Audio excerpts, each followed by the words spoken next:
Hello दोस्तों, welcome back to the channel doctor Kamal blogs. आज हम डिस्कस करने वाले हैं कुछ 5 से 6 पॉइंट काफ़ी ज़्यादा इम्पोर्टेंट कि स्केलिंग जो स्केलिंग है, दांत की सफाई होती है, उसको कराने के बाद किन बातों का हमें ध्यान रखना चाहिए, क्या चीज़ें नहीं करनी चाहिए और क्या चीज़ें करनी चाहिए। इस संदर्भ में इसके बारे में आज की वीडियो रहने वाली है। तो वीडियो को लास्ट तक जरूर देखें। जो लोग स्केलिंग कराते हैं, जो दांतों की सफाई कराना चाहते हैं या जिन्होंने करा ली है या जस्ट अभी कराने वाले हैं, तो वो उनके लिए ये वीडियो काफ़ी इंफॉर्मेटिव रहेगी। वो इस वीडियो को ज़्यादा से ज़्यादा अपने दोस्तों के साथ और रिलेटिव्स के साथ शेयर जरूर करें और वीडियो को लास्ट तक जरूर देखें। तो वीडियो को स्टार्ट करने से पहले जिन्होंने चैनल को सब्सक्राइब नहीं किया, चैनल को कर दें सब्सक्राइब और बेल आइकन दबाना ना भूलें, ताकि जो भी नोटिफिकेशन है वीडियोस की, वो टाइम पे आपको मिलती रहे। तो चलिए स्टार्ट करते हैं आज की वीडियो।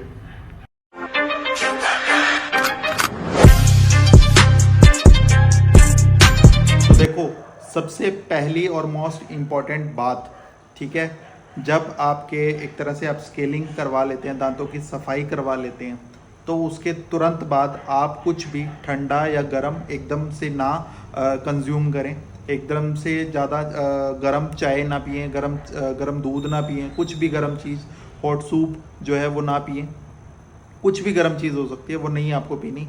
और कुछ भी बहुत ही ज़्यादा ठंडी चीज़ भी नहीं पीनी, क्योंकि दांत एक तरह से सेंसिटिव हो जाते हैं, ठीक है। तो सेंसिटिव दांत रहेंगे क्योंकि एक तरह से उसके ऊपर से जो भी जितनी भी लेयर्स हैं, जो भी कैलकुलस या प्लाक की जो लेयर्स हैं वो हटाई हैं, एक तरह से वो जो गंद है वो साफ़ हुआ है, तो उसको कुछ टाइम देना होगा आपको। एक तरह से जो रेपरेटिव एक तरह से डेंटिन बनने में, इनेमल बनने में उसको टाइम देना होगा, तो उसके बाद ही आप कंज्यूम करें, ठीक है। ये चीज़ ये सबसे पहला आपको एक तरह से नुस्खा है। सबसे पहली चीज़ आपको जो याद रखनी है। सेकंड चीज़ जो आपको याद रखनी है, सुबह और शाम जो आपको आपका जो डेंटिस्ट है वो आपको प्रिस्क्राइब करेगा जो उनसा माउथ वॉश है, उसको आप सुबह भी और शाम को भी एक ढक्कन, जितना भी वो आपको बताया गया है, जितनी उसकी एक तरह से कितने ml आपको लेना है, ठीक है, ढक्कन में, तो उसको सुबह शाम आपको 10 सेकंड होल्ड करने के बाद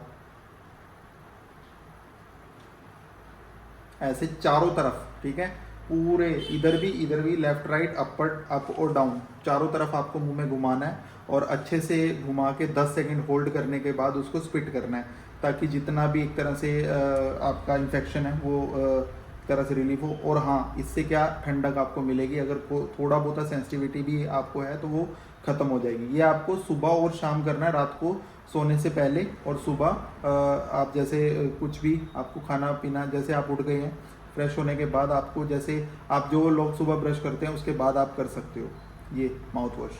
ये था आपका सेकंड टोटका। अब बात करते हैं तीसरे पॉइंट की। तीसरा पॉइंट ये है कि आप अगर आपको जैसे कोई भी रेस्टोरेशंस वगैरह करवानी है, ठीक है, अगर आपको जैसे कोई दांत निकलवाना है या फिर कुछ भी दांतों का काम करवाना है, रेस्टोरेशन करानी है, फिलिंग करानी है, रूट कैनाल करवाना है, तो वो जो है वो आप स्केलिंग से पहले करवा लें। स्केलिंग के बाद एक तरह से दांत सेंसिटिव रहता है तो पेन ज़्यादा हो सकता है, तो स्केलिंग से पहले आप सबसे पहले अपना उस दांत का ट्रीटमेंट कंप्लीट करवाएं। उसके बाद आप जो है वो जो भी है स्केलिंग वगैरह जो दांतों की सफाई है वो करो। अब बात करते हैं चौथे पॉइंट की, ठीक है। जो भी आपको डिसेंसिटाइजिंग एक तरह से पेस्ट किया गया है, क्योंकि दांतों में सेंसिटिविटी होगी, ठीक है, थोड़ा बहुत होता है सेंसिटिविटी। अगर आपका डीप कैलकुलस है, डीप प्लाक डिपॉजिट है, काफ़ी ज़्यादा गंदगी जमी हुई है दांतों में, बहुत ज़्यादा एक तरह से बहुत ज़्यादा कैलकुलस है, ठीक है, क्योंकि ग्रेड 1, ग्रेड 2, ग्रेड 3 होता है। ग्रेड 3 में बहुत ज़्यादा एक तरह से आपका तो इनेमल डेंटिन तो दिखता नहीं है, बस पूरा जमा होता है एक तरह से, पपड़ियाँ मोटी मोटी। तो उस कंडीशन में आपको उसके करने के बाद 1 या 2 सीटिंग के बाद, जैसे अगर 1 सीटिंग में होता है ठीक है स्केलिंग, नहीं तो 2 सीटिंग के बाद आपको एक तरह से डिसेंसिटाइजिंग तरह से पेस्ट दिया जाएगा, जो कि आपको एक तरह से पूरा उंगली के साथ आपको पूरा मसूड़ों पे मसाज करना है, दांतों पे लगाना है और 5 से 10 सेकंड के बाद रखने के बाद आपको कुरला करना है। कोसे पानी में थोड़ा सा नमक डाल के कुरला करना है, स्पिट कर देना उसको, ठीक है, निगलना नहीं है, उसको स्पिट कर देना। तो उससे भी काफ़ी ज़्यादा आराम आने वाला है। बट वही यूज़ करें जो आपका डेंटिस्ट आपको प्रिस्क्राइब कर रहा है, वही आपको पेस्ट यूज़ करना है। अब बात करते हैं 5th पॉइंट की, ब्रश जो आपको करना है 2 बार करना है, सुबह भी करना है, शाम भी करना है, जैसे जैसे आपका डेंटिस्ट आपको एडवाइस करेगा। और करना है अल्ट्रा सॉफ्ट ब्रश से, ठीक है। जेंटली आपको ब्रश करना है, बहुत ज़्यादा रगड़ना नहीं है। और सर्कुलर मोशन में जैसे भी ब्रशिंग टेक्निक्स होती हैं, ऊपर से नीचे की तरफ, नीचे से ऊपर की तरफ, ऐसे सर्कुलर मोशन में आपको घुमाना है, ताकि पूरा जो इम्प्योरिटीज़ हैं, जो भी गंदगी है वो निकले, ठीक है। वैसे तो स्केलिंग से निकल गई है, बट आगे ना जमे, ठीक है। सुबह शाम आपको माउथ वॉश करना है, सुबह शाम आपको एक तरह से ब्रश करना है, एक तरह से जेंटली, एक तरह से मसाज भी करनी है। और जो डिसेंसिटाइजिंग पेस्ट आपको दिया गया है उसका भी यूज़ करना है। अब बात करते हैं 6th पॉइंट की। आपको कुछ भी गुटखा, पान, तंबाकू, चैनी खैनी, दिलबाग, कितना मटेरियल है पूरी मार्केट के अंदर, जितना भी चैनी खैनी एंड ऑल, जितना बीड़ी, सिगरेट, गुटखा, पान, तंबाकू, अल्कोहल, स्पेशली दारू वगैरह, कुछ भी आपको अवॉइड करना है। जैसे ही आपकी स्केलिंग होती है तो आपको कुछ दिन के लिए वो अवॉइड करना है। वैसे तो देखो छोड़ना है, कई हम बोलते हैं कि ये जितना भी एक तरह से सुपारी, गुटखा, पान, तंबाकू आप खाते हो, उससे आपको एक तरह से कैंसर का एक शुरुआती लक्षण होने के चांसेस रहते हैं, ठीक है। तो उस चीज़ को अवॉइड करने के लिए हम बोलते हैं। बट जो लोग अवॉइड नहीं कर पाते तो कुछ टाइम स्केलिंग करने के बाद आपको छोड़ना पड़ेगा, ताकि एक तरह से वो स्मूथ रहे आपका जो भी ट्रीटमेंट है। नहीं तो वो दोबारा से कैलकुलस और प्लाक जमना स्टार्ट हो सकता है और सेंसिटिविटी बहुत ज़्यादा बढ़ सकती है, जिसकी वजह से आपका रूट कैनाल ट्रीटमेंट या फिर कुछ भी नुकसान हो सकता है आपके दांतों को। तो इसलिए कुछ दिन के लिए तो आपको अवॉइड करना पड़ेगा जितना भी ये नशीली चीज़ें हैं, नशीले पदार्थ हैं, गुटखा, पान, तंबाकू एंड ऑल, समझ ही रहे होंगे आप। अब 7वें पॉइंट की बात करते हैं। चीक्स को कईयों को दबाने की आदत होती है, ऐसे करने की आदत होती है, तो वो अवॉइड करना है, ठीक है। क्योंकि दांतों पे प्रेशर नहीं डालना, सेंसिटिविटी उससे हो सकती है, एक तरह से नेगेटिव प्रेशर बन सकता है, तो सेंसिटिविटी स्टार्ट हो सकती है, ठीक है। तो इस चीज़ का ध्यान रखें, चीक्स को मत काटें, ऐसे मत करें, ठीक है, कुछ टाइम के लिए। और अगर आपको कुछ टाइम के लिए जो भी आपको एंटीबायोटिक या मेडिकेशन दी है, या 2 या 3 दिन के लिए सुबह शाम जो दिया आपके डेंटिस्ट ने, अकॉर्डिंग टू जो भी आपका उन्होंने ट्रीटमेंट किया है, किस टाइप की आपकी स्केलिंग की है, उसके अकॉर्डिंग आपको वो मेडिसिन खानी पड़ेगी, ठीक है। जो भी आपको अवॉइड करने के लिए बोला है, जो चीज़ नहीं खानी है, जिसके लिए बोला गया, वो आपको स्टिक रहना उस चीज़ पे, उससे अलग नहीं जाना। और एक चीज़ का ध्यान रखें, 1 हफ्ते तक, स्केलिंग के 1 हफ्ते तक आपको ठंडी चीज़ नहीं खानी। Stay away from the cold foods और कोल्ड ड्रिंक्स। जितनी भी ठंडी चीज़ें हैं, खाने वाली, पीने वाली, आइसक्रीम वगैरह, कुछ नहीं आपको 1 हफ्ते तक इस प्रोसीजर के बाद लेना, ठीक है।